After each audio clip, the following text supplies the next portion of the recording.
ის იყო ჩემთვის ხელის შეშლა.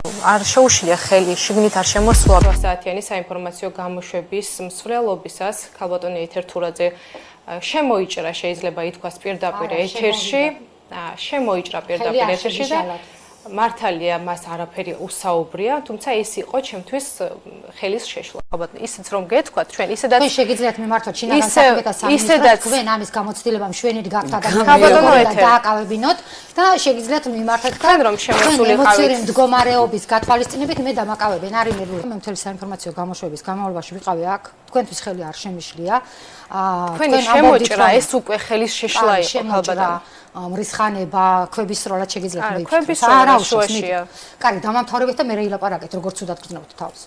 ყველაფერს ვაშუქებთ ჩვენ მეთქი და ვეღარ ვიცით თქვენ როგორც აშუქებთ, მე თქვენთან პოლემიკაში შემოსვა ამ ეთერის დათმობას ვთხოვთ და გიორგიც არ იყო სტუდიაში შემოვიდა, არავინ არ იყო სტუდიაში პირდაპირ ეთერში ვლაპარაკობდა, ეს შემოდის და ხო ვიცანი ვინც იყო ისე მინერვული ახლა ცხელები მიკანკავებს.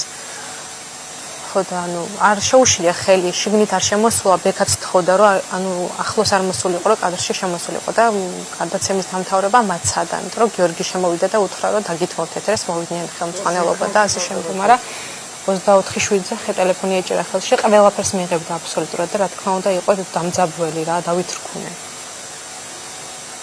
და ეს დებილი გელხვიძე თუ ვიღაცა ვინ არის მომნიშნა პოსტს წერა. ვითომ რაღაცები ეთერი დაუთმეთ, მაგითხოვენ და შემდეგ. მართლა პრემი გადაშენდი. მე ვწებოდი რომ მე ტრალებია და ცოტა შეიძლება. ხოცო. ახლა ადექი და შენი კოლეგები შეიყვან ეთერში, რომლებიც მანდარიან მოსულები და დაგმემზიას და კავებას საზმავალის ხალხის და შენ თუ არ ემსახურები ხალხს, მაშინ არც ჩვენი ფული უნდა მოდიოდეს შენს ჯიბეში. ვინ ამბობს?